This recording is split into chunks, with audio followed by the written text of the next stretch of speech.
Hello po. Mabuhay ang Pilipinas. Ako po si Sheila Madrazo Omar, RN. You can call me Nurse Sheila. So I'm going to discuss now the part 2 of why do I take antipsychotic medicines.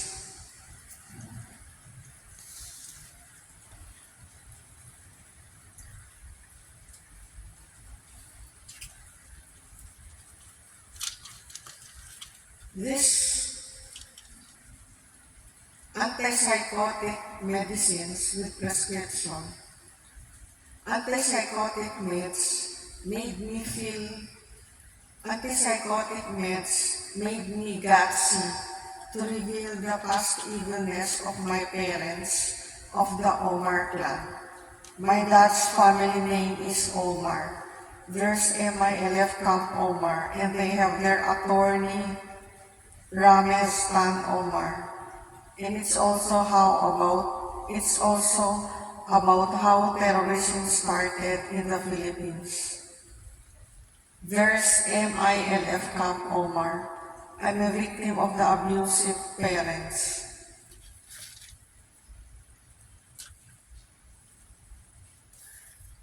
Now, overview why I take antipsychotic medicines. Last July 2024, mental health doctor Mercedes Mendoza, her clinic in Zamboanga City, had video calls with me for her assessments to me, then sent me medicines to Manila, and with prescription of Resgen.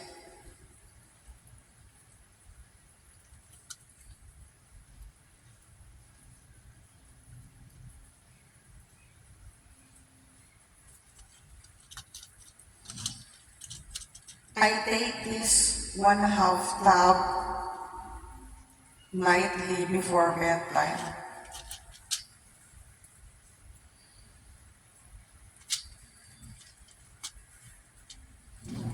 Alam ni Dr. Mercedes Mendoza na nag-duty ako as a clinic nurse. Last July 2020, during the term of President Duterte, those two Omar men, Dad Ibnul and son Vladimir Omar, used Mommy, Mrs. Omar, for their lies to be believed by all, then brought me to a mental health doctor, Herminio Castro, who prescribed me olanzapine for 1 year.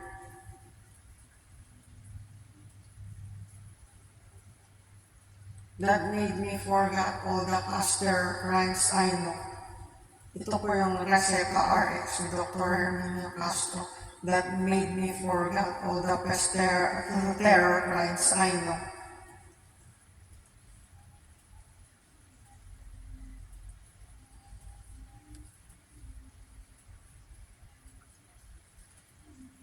When my sister Candy, flight attendant that time, and was an executive chef, when she was trying to conceive baby with her American fiancé in Garden Orchid Hotel in Zamboanga.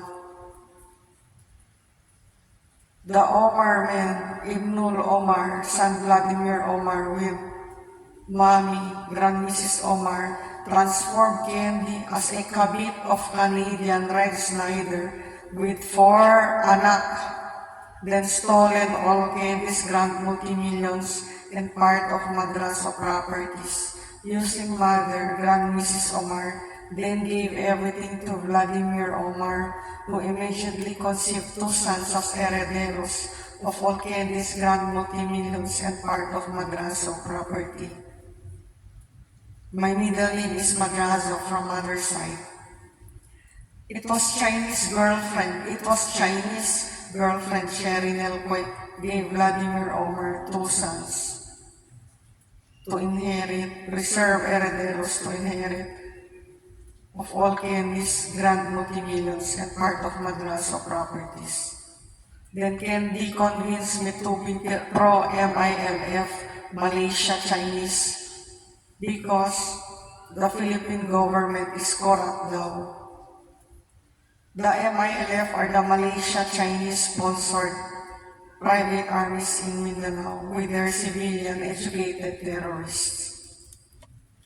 When I was in Manila under Dr. Castro's olanzapine intake, the same Canadian Rex Snyder who made Candy Kabit, Rex Snyder called me through messenger. Then I answered.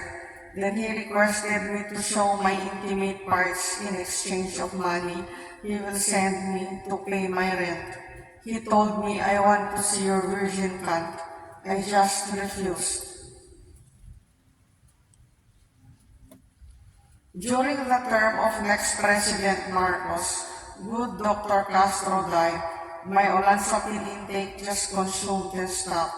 Then Mom, Grand Mrs. Omar referred me to another mental health MD, but I refused, tired.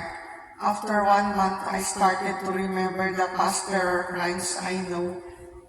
While having episodes of crying syncope, I started drinking carrot apple smoothies to nourish my brain. Then I was already searching for my previous mental health doctor, Mercedes Mendoza, whom my mother, Grand Mrs. Omar, brought me when I was nursing student in Western Mindanao State University, but the Omar clan failed to trick Dr. Mendoza.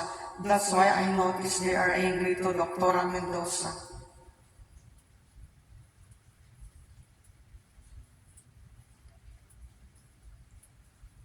My dad and Dr. Castro died. I was searching for my previous mental health doctor, Mercedes Mendoza. Good, she called me, interviewed and assessed me by July 2024. Then Dr. Maria Mercedes Mendoza prescribed me and sent me medications.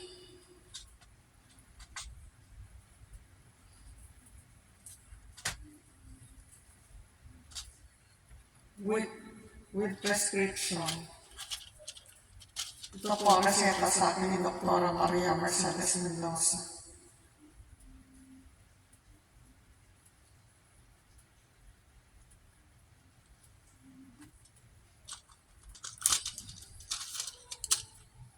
I take 1/2 tab of this nightly before bedtime.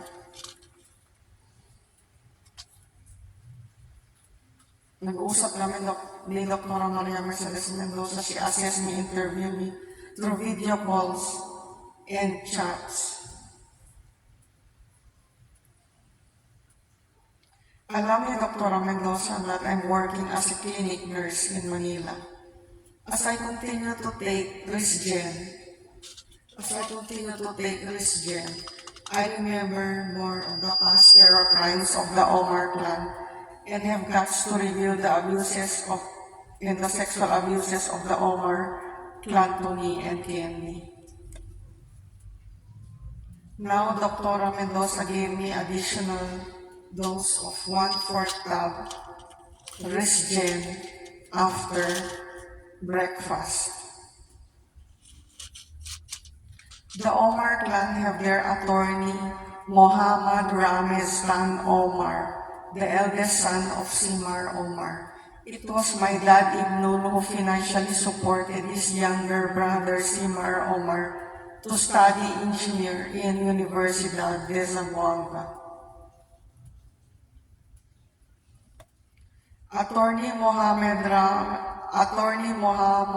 Ramez Khan Omar is the eldest son of Simar Omar. Since the Omar clan have their attorney Ramez Khan Omar, so the Omar clan are more powerful and protected. There's MILF Camp Omar, so the Omar clan are more powerful. Simar Omar married a Chinese doctora from an influential Tan clan in Sulu, Governor and Vice Governor Tan Clan in Sulu.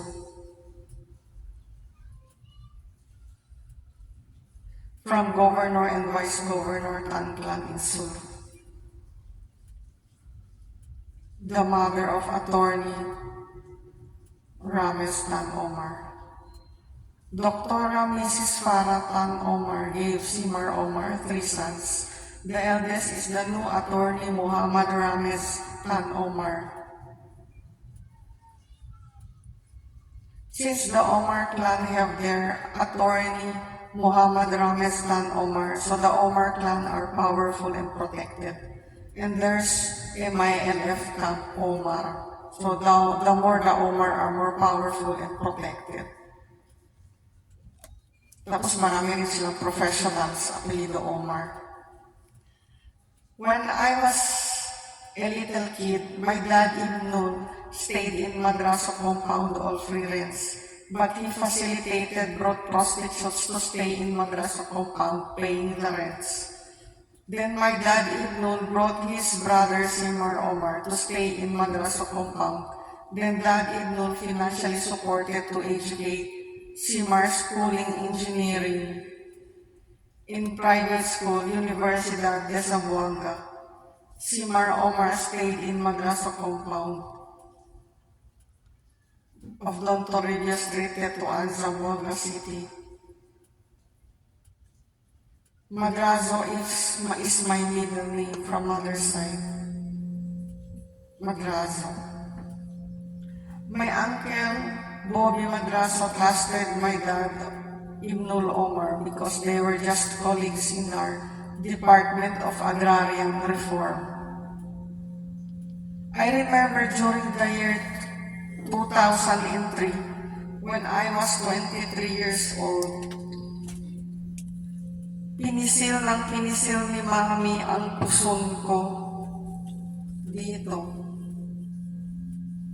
When I was 23 years old, pinisil ni Mami ang puson kong ito.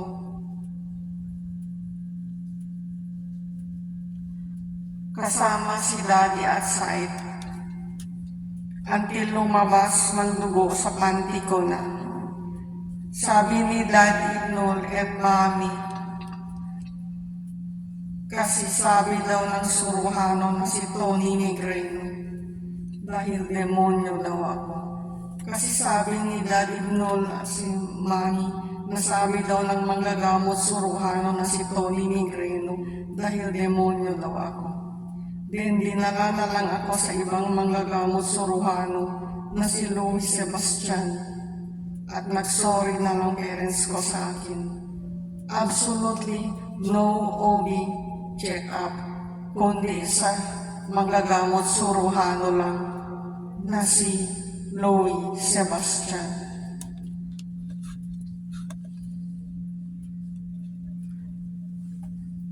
Itong mga gamot ni Dr. Maria Mercedes Mendoza help me reveal all this. Kasi during the past years, I was treated by the Omar clan.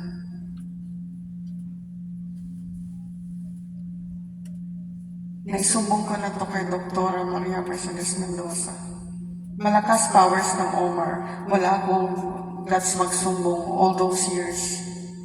Then Dr. Castro's meds, then Dr. Herminio Castro's meds Olansapin nightly made me forget all the past terror crimes I know. When I was 37 years old, pinisa ni Mami boobs ko until I syncope, hinimatay. I just medicated through herbals. Absolutely no OB checkup. Then the Omar clan gave me multiple punches per episode at so numerous episodes.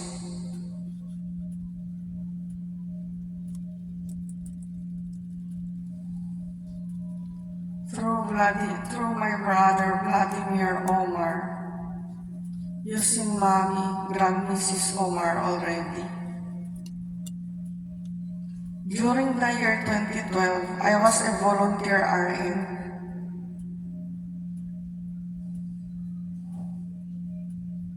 in OB ward of Zamboanga City Medical Center. My dad, Ibnul Omar, and youngest son, Vladimir Omar, used mother, Grand Mrs. Omar, to let us girls sleep only 2 to 4 hours, to work hard to be Ascenso, fastly, millionaires. Then when my sister Candy, a flight attendant that time and executive chef, was trying to sex to conceive baby to an American fiancé, my dad Ibnul, with son Vladimir Omar and mommy Grand Mrs. Omar, transformed Candy to be a kabit of Canadian Red Snyder with 4 anak.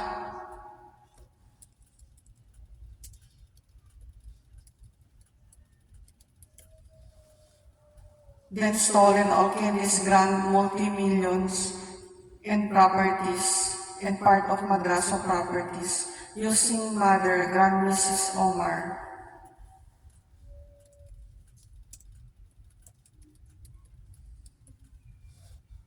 Then gave everything to son Vladimir Omar, who immediately conceived 2 sons as herederos of all Candy's grand multi-millions and part of Madraso properties.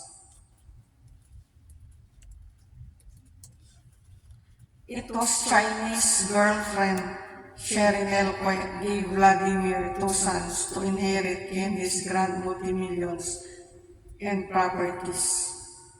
Kakonsyaba ng Malaysia, Chinese on modern colonization in the Philippines.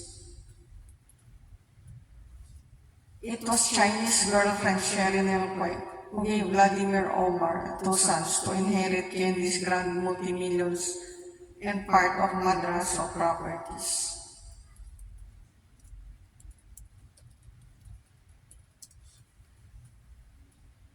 Kakonsyaba ng Malaysia, Chinese on modern colonization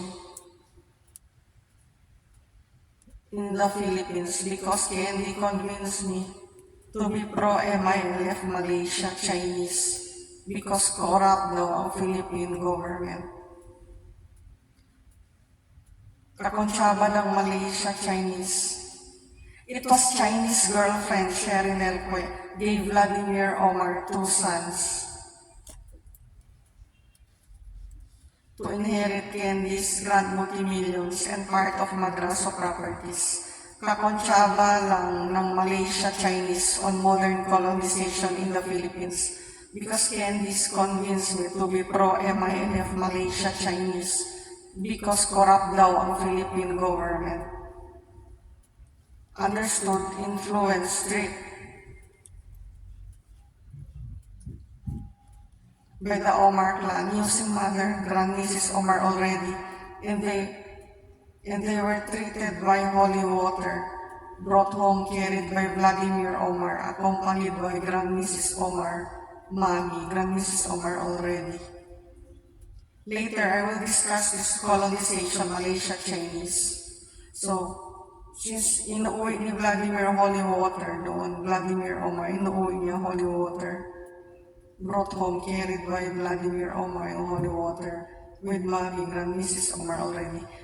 I refused to drink their holy water, then escaped. So mommy, Grand Mrs. Omar already accused me of demon. No wonder there's MILF camp, Omar. My uncle Bobby Madraso trusted my dad Ibnul Omar because they were just colleagues in the Department of Agrarian Reform.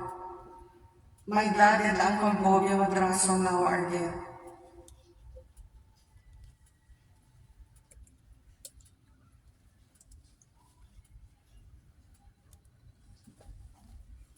Our mother, Olivia, as Mrs. Omar, fulfilled her updated obligation to tremendously upgrade the status of the Omar, reserved to the future generations as grand multimillionaire.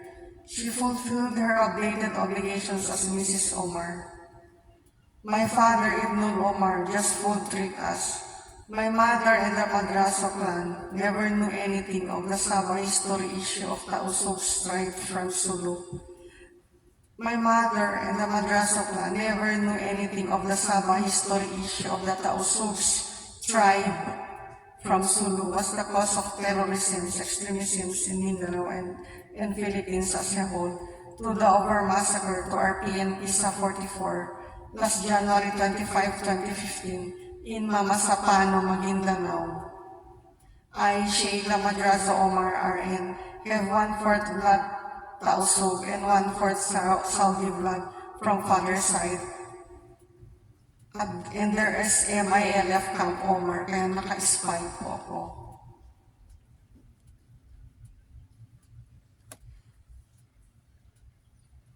The Omar clan, through my brother Vladimir Omar, his mother, Grand Mrs. Omar already, who gave me multiple punches per episode at so numerous episodes. When I was at age 11 that time, me, Candy, Katrina, and Vladimir, Vlad Ibnul's brother, Farooq Omar, brought Sumpa Diwata Jin, Omar's spirit in our family, a solution for I and Candy are seeking.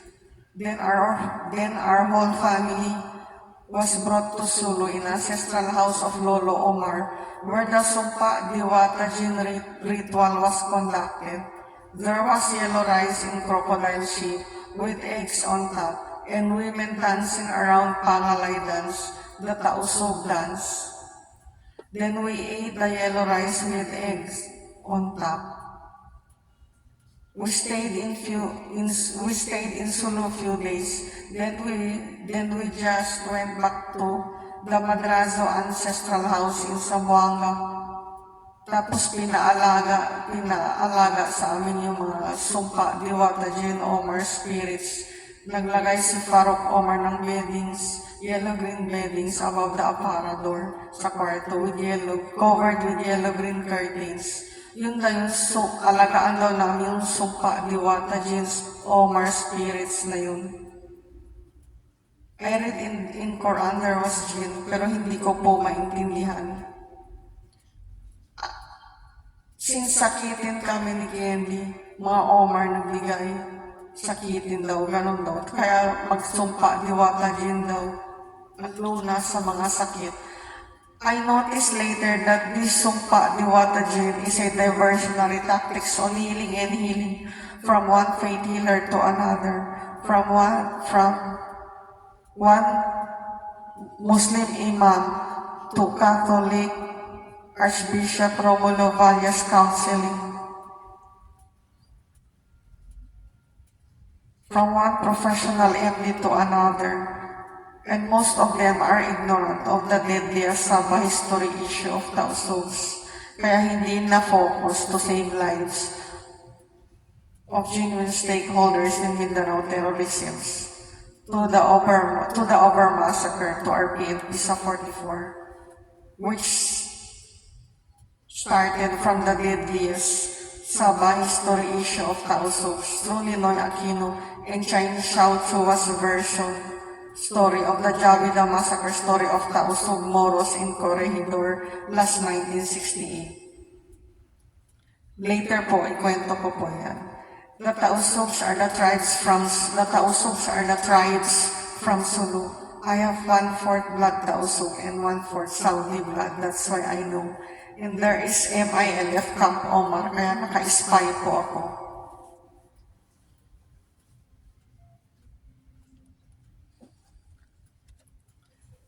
This Sumpa Diwata Jin Omar spirits made me and Candy unable to focus on college studies, so failed grades. And our dad Ibnul blamed us and told us to stop schooling. Then me and Candy said, we transferred to school in Ozamis. So we were transferred to a substandard school in Ozamis. While we were staying and schooling in Ozamis, my dad Ibnul brought his brother Sambas Omar to educate his son Muhammad Sam Omar for college, then stayed in our house in Madrasa Compound Tetuan, Zamboanga, on free rents, deluxe accommodation. Bakit nakapag-aral naman si Muhammad Sam Omar with the Sumpa Diwata Jin Omar spirits above the aparador? doon sa kwarto. After college graduation, I suffered from substandard learnings, incompetent professional. So I studied vocational courses and second course, BS Nursing in Western Mindanao State University, Zamboanga City. Candy became an international flight attendant, then studied culinary in different schools around the world until she became executive chef. But the Omar clan destroyed everything in Candy and me using our mother, Grand Mrs. Omar, already.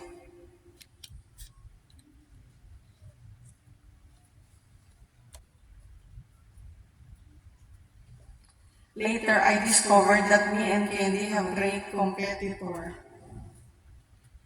Because the Omar clan have their twin princesses.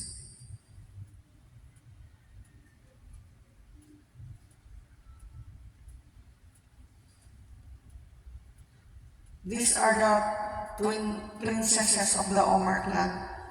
Nurhima Omar Hamid alias Muz and single mom Nurhinda Omar alias Lane adopted a new princess next generation Ayesha Omar from biological mom Riza Omar. Ito yung mga prinsesa binigay ni Dad kay Mami at saka kay Vladimir Omar. The Omar princesses.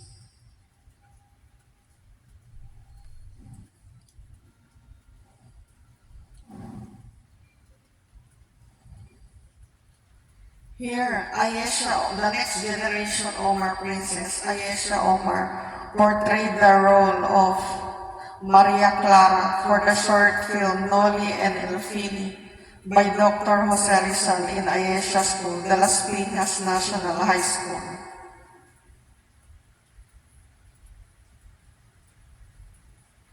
The princesses Muz and Ling.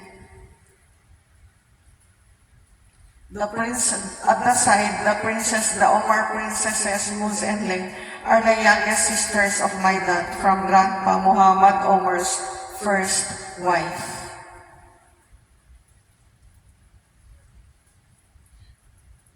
Since there is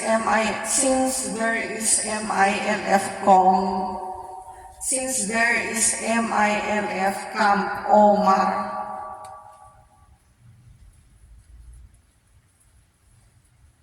I will narrate of my past biography.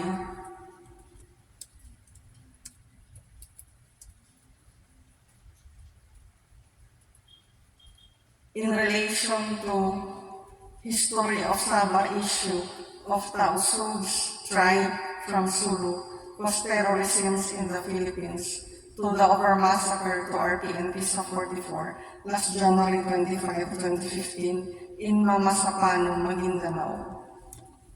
I remembered as a kid, my lolo Haji Muhammad Omar escaped for political asylum to Malaysia, past my backdoor Sabah, when he was about to be arrested by the Philippine Marines during the time of MNLF wars. My dad Ibnul and Uncle Nasser Omar followed to Sabah for fear to be arrested. After the People Power Revolution in EDSA Manila, during the term of next President Cory Aquino, my dad Ibnul came back to our house in Zamboanga, in Madrasa Compound, Zamboanga. Then Lola Omar followed. They have already gained freedom under the yellow President Cory Aquino, supposedly democratic government. The Omar clan, using Mother Grand Mrs. Omar, tinanggalan ako all rights. Kasi daw, I was fighting against my mother.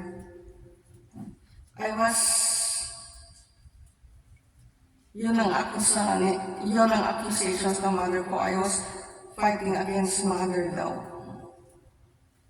I was very rebellious because of the mga attitude ng mga Omar.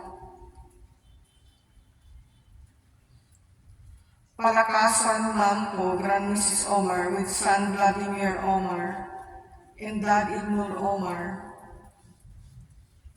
goes together to Fort Pilar Catholic Shrine almost every night until RPNP sa 44 died. Then ako ang lumalaban as a revolutionist in the educated force.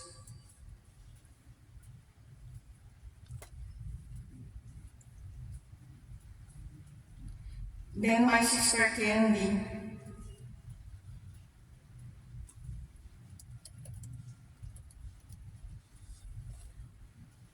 who was a flight attendant that time and executive chef, when she was trying to do sex to conceive baby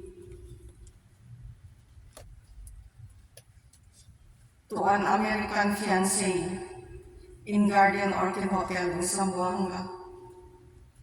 But Dad Ibnul and son Vladimir Omar with mother Grand Mrs. Omar transformed Candy to be a kabit of Canadian Reichsschneider with 4 anak. Then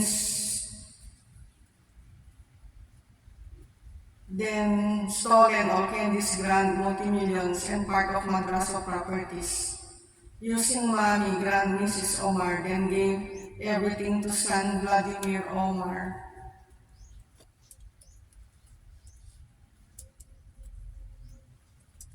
Who immediately conceived 2 sons as herederos of all Candy's grand multi-millions and part of Madraso properties. Despite Candy provided all the Luhu Mitsubishi Adventure SUV to Magundan, all Luhu from head to toe. Name it, everything was given.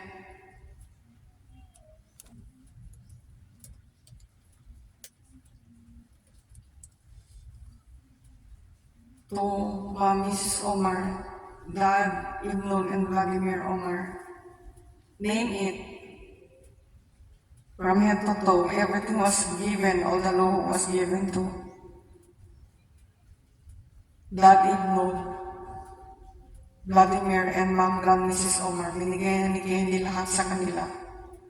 Candy financially supported Katrina and Vladimir's college private schools, and Candy installed dental braces to Vladimir Omar, worth minimum 100,000.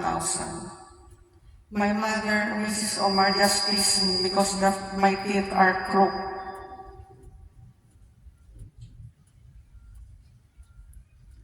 The Omar clan gave me multiple punches per episode, at so numerous episodes.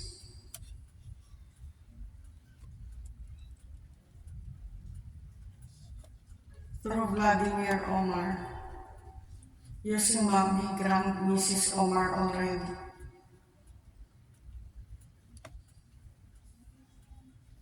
Wala akong mahingin ng tulong because all the legal husbands of Madraso women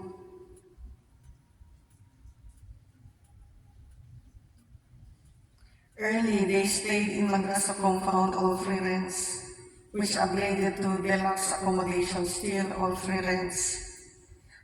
These corrupt hardfuckers, legal husband of Madrasa women, early brought prostitutes to stay in Madrasa compound, paying the rent. My middle name is Madraso, from mother's side. The legal husband of Madrasa women na corrupt hardfuckers sa apelido Amit, especially Amit, Go, apelido Omar. In the later part of first generation, they became grand multimillionaires with heroes grand title, and most of the funds came from the lahib na mga chicks, the Madraso. My dad Ibnul fooled the Madraso clan. My middle name is Madraso. My dad tinanan ng mami ko at ako ang nagbungbunga. Tapos sinurrender siya ng dad ko dahil buntis na. Kaya namangika na sa lolo't lola ko at kay Uncle Bobby Madraso. My dad and my mom got married last November 28, 1979, civil wedding in Grand Astoria Hotel in Zamboanga City. Candy was the immediate fruit of civil wedding, followed by Katrina and Vladimir. Since ang apelido Omar na terroristic attitudes of my daddy known Vladimir Omar and mommy Grand Mrs. Omar. No wonder there's MILF Camp Omar. I-surrender ko ng mga alam ko na kapag spy ako because I have 1/4 blood Tausug from Sulu and 1/4 Saudi blood from father's side. And also there's MILF Camp Omar, kaya nakaspy ako. Now, since there's MILF Camp Omar, kaya nakaspy ako, I will discuss how the terrorisms in the Philippines started from the Sabah history issue of Tausug strike from Sulu. And since there is MILF Camp Omar, so I will narrate how terrorisms in the Philippines started. 44 na pulis ang namatay, 44 policemen were dead sa mga sapano. So, paano ito naging ugat? Saan ito naging ugat? I will discuss now. In history, the Chinese and British are competitors on colonization, and the evidences were the Opium Wars. Nag-umpisa po yan sa Opium Wars. The first Opium War was from 1839 to 1842. Then the second Opium War was from 1856 to 1860. Then peace talks ended the Opium Wars. Pero kalokohan lang. What are the evidences? Because China and British compete on modern colonization in Southeast Asia. When the British colonized the Borneo states of Sarawak, Malaya, Sabah, and Singapore, Sabah was colonized by the British through the 1878 Sabalis Agreement entered by the Sultan of Sulu. Because of the British aggression to colonize Borneo states of Sarawak, Malaya, Sabah, and Singapore, the Malayans from the Malaya state or the Malayan heroes or the MPLA waged years of wars against the British colonials, until the British gave up.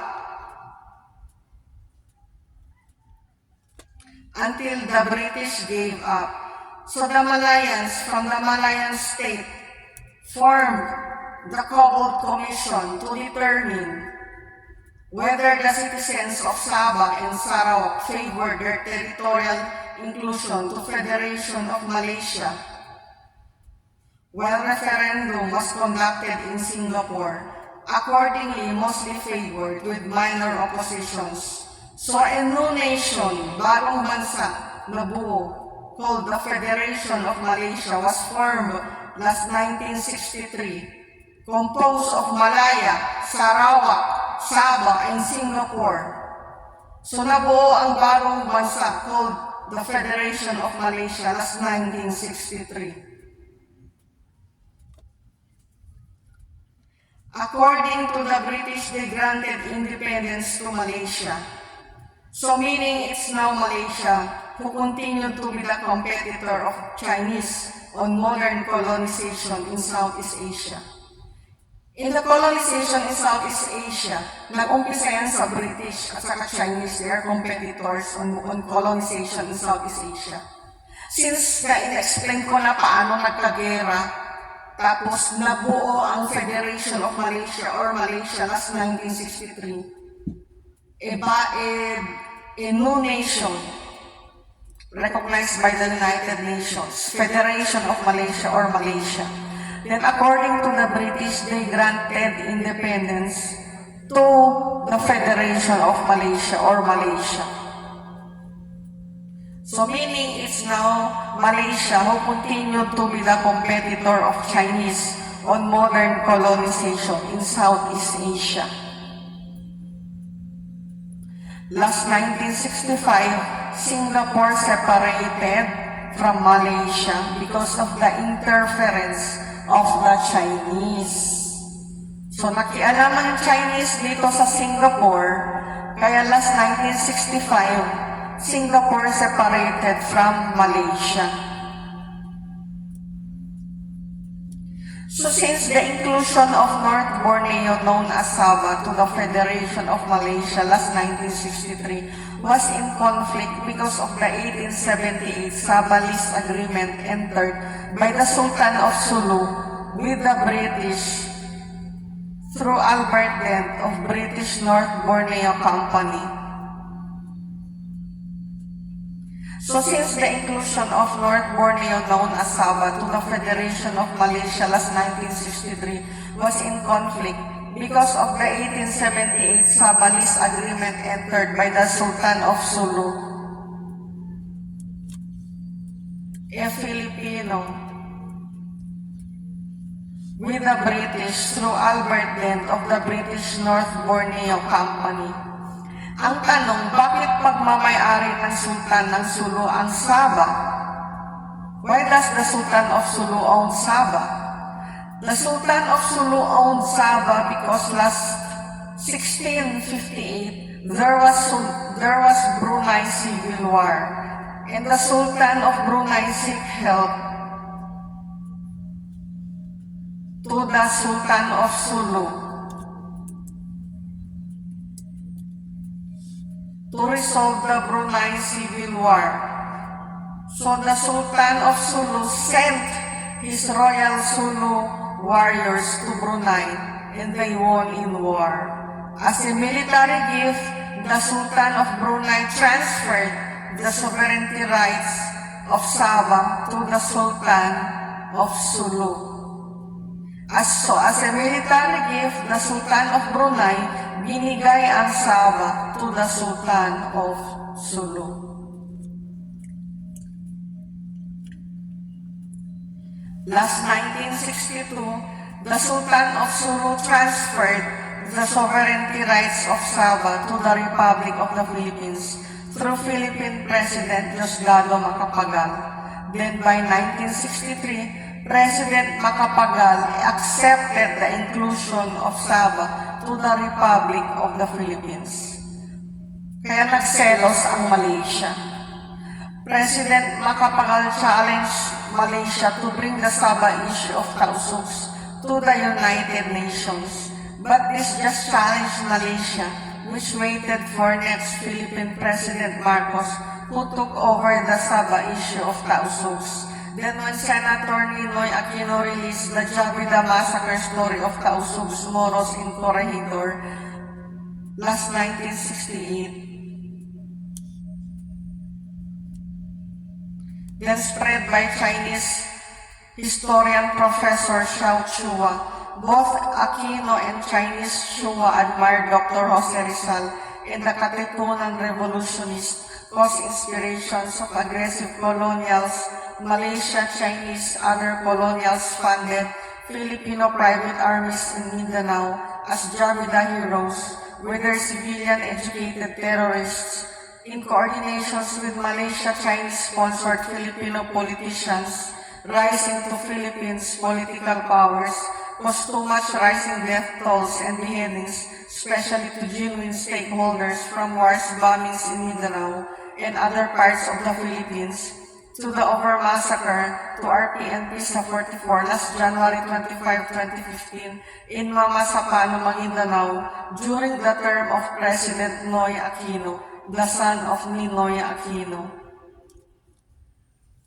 By history, China's one-child policy due to China's overpopulation upgraded to 2, then 3 children policy because Chinese migrated to the Philippines for grand opportunities and freedom to have numerous children, while other Chinese conceived from different Pinays to have plenty Chinese children reserved to the future generations, like Chinese Aboygo to my auntie Rachel Madrazogo alias Chita SCPA, and gave Aboygo son who inherited Chita's intelligence became licensed mechanical engineer Jerry Polgo, that will continue the same apelido go reserved to the future generations sa lahing matalino. Tapos pinagpalit si Mark Clinton go, lahing bobo, mana sa Goklan, kaya disowned by Goklan. Use Grandma quarrel issues paid in Madraso compound, meaning for adoption to Madraso, to continue the lahing bobo reserved to the future generations sa apelido Madraso. So palitan ng status, bobo sa matalino, matalino sa bobo. Yun ginawa sa amin ng inchikan si Aboygo. Aboygo married second wife and kids educating in Chinese school. Parami sila ng parami mga Chinese reserved to the future generations. Kasi wala sila for noon, wala silang opportunity sa China at China's one-child policy lang. Magsiksikan sila doon kasi overpopulated ang China. So here, the Chinese still are fellow Filipinos. So the Chinese still are grand opportunities to manage our natural resources. So those Filipinos competitors to manage our natural resources are converted into maids, servants, beggars, while others prostitutes. Well, the Chinese are never allowed to have these jobs for them. So they exchange status to the future generations against the Filipinos. To the modern, untold Philippine history, so many Pinay's maids, domestic helpers died abroad from severe abuses over fatigue from work. The Chinese slowly became the first-class citizens in the Philippines. Aside from managing our natural resources, they have started from small stores, then upgraded to grand stores throughout the Philippines. The Chinese or colonials are never allowed to manage natural resources in Middle East or other great nations. Workers only allowed so as not to be abusive first-class citizens in their great nation. The Filipinos work overseas monitored with CCTV under strict foreign nations laws with POEA contract. Unlike the Chinese managing our natural resources in the Philippines, unlike the Chinese managing our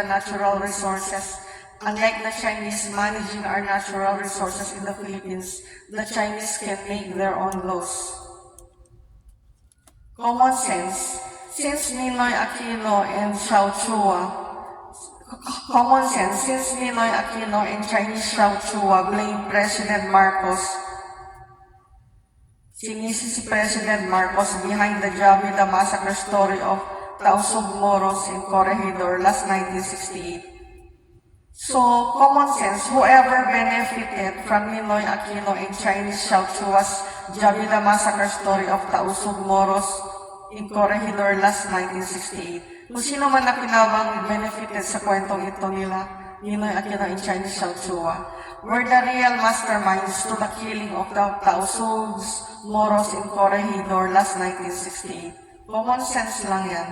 And since, according to Ninoy Aquino and Chinese Xiao Chua, the Javida massacre story of Tausug Moros were held in Corregidor last 1968. So the aggressive colonials are hiding that Corregidor was a Japanese military garrison during World War II. So many Pinays were gang raped and other Pinays were kidnapped and gang raped in Corregidor done by the Japanese soldiers. So binastos ng mga aggressive colonials ang Corregidor, pati na ng mga Chinese. Diyan sila umaasa yung wealth nila.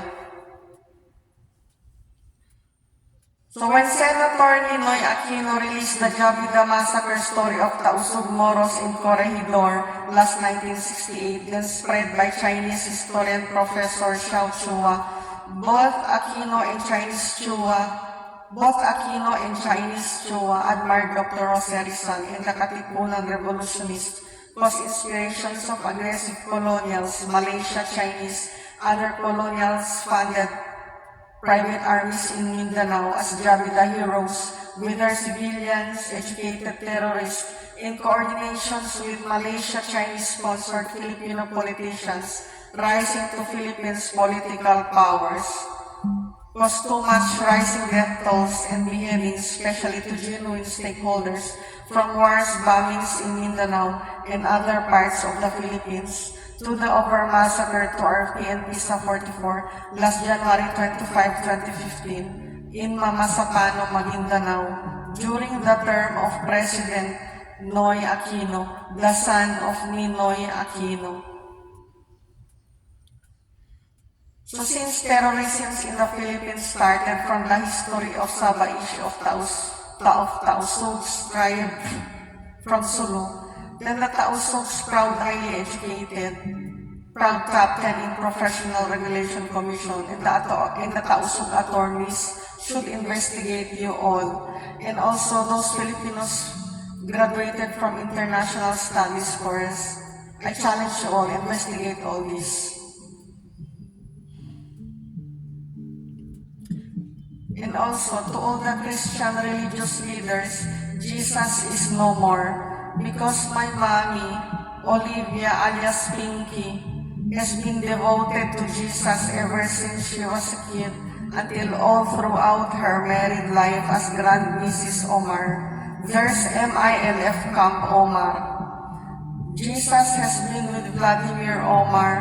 Jesus has been with my brother Vladimir Omar through Olivia Grand Mrs. Omar, while many of my stakeholders died from the MILF. There's MILF Camp Omar. I was severely abused by the Omar clan. And I was overtreated by the Omar clan, kaya hindi ako nasumbong.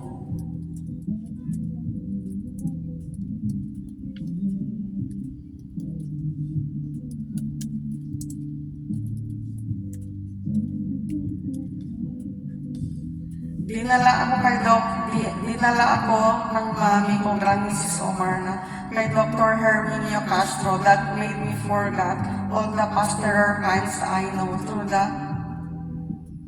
Castro's Gamot o Lansapin. Good namatay si Dr. Castro after 1 year taking Olanzapine. Good namatay si Dr. Castro. After 1 month, I remember the pastoral crimes I know. So, hinanap ko si Dr. Maria Mercedes Mendoza, my first mental health doctor, na the Omar clan failed to treat Dr. Maria Mercedes Mendoza when I was a nursing student. My mom Olivia brought me to Dr. Maria Mercedes Mendoza. Hindi mami ko to treat Dr. Maria Mercedes Mendoza, nabisto siya. Kaya nag-sorry na lang ang mom ko at nag-promise siya, magbago siya.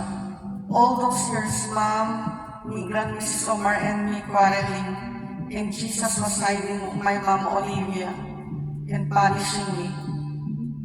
Olivia is Miss Grand Mrs. Omar already. Despite Olivia is Grand Mrs. Omar already, and there's MILF Camp Omar, kaya terroristic ugali na si Olivia, ma'am ko, Grand Mrs. Omar already.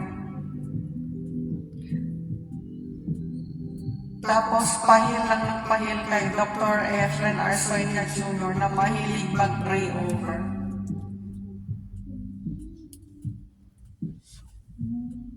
Tapos, tanong, blood and lung ko, kay Dr. Jose Efren Arsonia, is brilliant to heaven na ba daw? Sabi ni Dr. Arsonia, yes, brilliant to heaven na daw mom and dad ko. Ganun lang, palakasan lang. Kasi sa kanya daw si Jesus. Because of meds of Dr. Maria Mercedes Mendoza, nagkaroon ako ng gas, isumbong lahat ng ito. Then Jesus already became good to me. Ewan ko lang anong susunod na kabanata.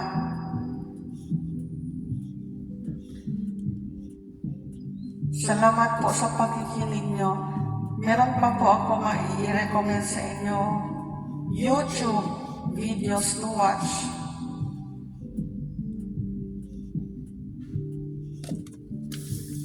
I recommend you to watch my YouTube videos.